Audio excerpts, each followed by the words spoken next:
चौधरी चरण सिंह जी की पार्टी थी लोकदल, और उनके लड़के चौधरी अजीत सिंह जी थे, उन्होंने राष्ट्रीय लोकदल बनाई थी।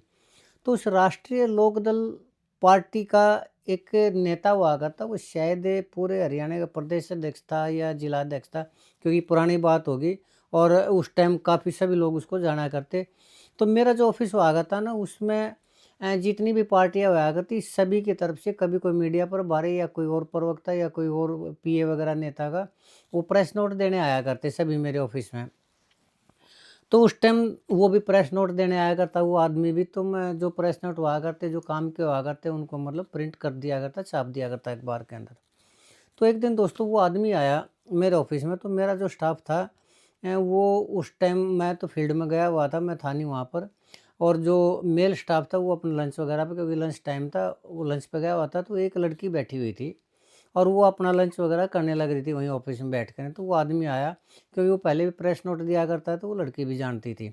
तो जब वो अकेली लड़की थी तो वो बैठ गया थोड़ी देर चाय पीने के उसमें बहाने से।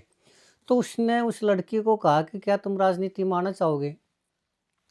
और अगर तुम राजनीति में आना चाहो, तुम सुंदर लड़की हो, तो मैं तुम्हें बड़ा पद दे दूंगा, क्योंकि शायद वो प्रदेश अध्यक्ष ही हुआ करता।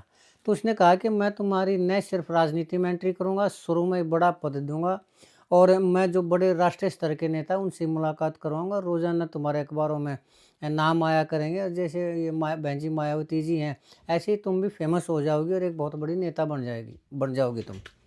तो उस लड़की ने कहा, हालाँकि मेरी खुद की रुचि राजनीति में नहीं थी, तो मेरा जो स्टाफ भी था वो भी जाना करता कि राजनीति में रुचि नहीं रखते।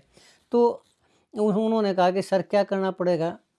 तो उसने जो बात कही ना दोस्तों, तो वो बात सुनते ही उस लड़की को एकदम से हार्ट अटैक हो गया होता। और उस लड़की के मुँह से ज़बान तक नहीं हिली। और जब उसने पूछा कि हाँ, राजनीति में आना है क्या? तो उसने ये कह दिया कि नहीं, मैं कल सर से डिस्कस करूँगी, इतना ही कह दिया। और उसने कहा कि अब आप जाइए यहाँ से।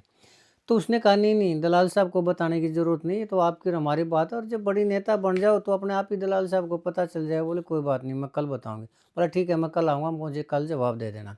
तो दोस्तों मैं शाम को आया, तो ड्यूटी टाइम के बाद भी वो लड़की बैठी हुई मिली। तो मैंने कहा क्या हुआ, छुट्टी करके नहीं गए? तो उसने बताया कि सर आज ऐसी-ऐसी घटना हुई, और वो आदमी आया था और उसने मुझे ये शब्द बोले कि मैं तुम्हें नेता बना दूँगा, और तुम्हें बस सिर्फ़ ये काम करना पड़ेगा, और उसके बाद देखना तुम कितनी बड़ी नेता बन जाओगे। तो दोस्तों मैं एक बार तो मुझे भी यकीन नहीं हुआ कि कोई आदमी इतनी नीचता पे भी आ सकता है, कि ऐसे शब्दों का भी इस्तेमाल कर सकता है।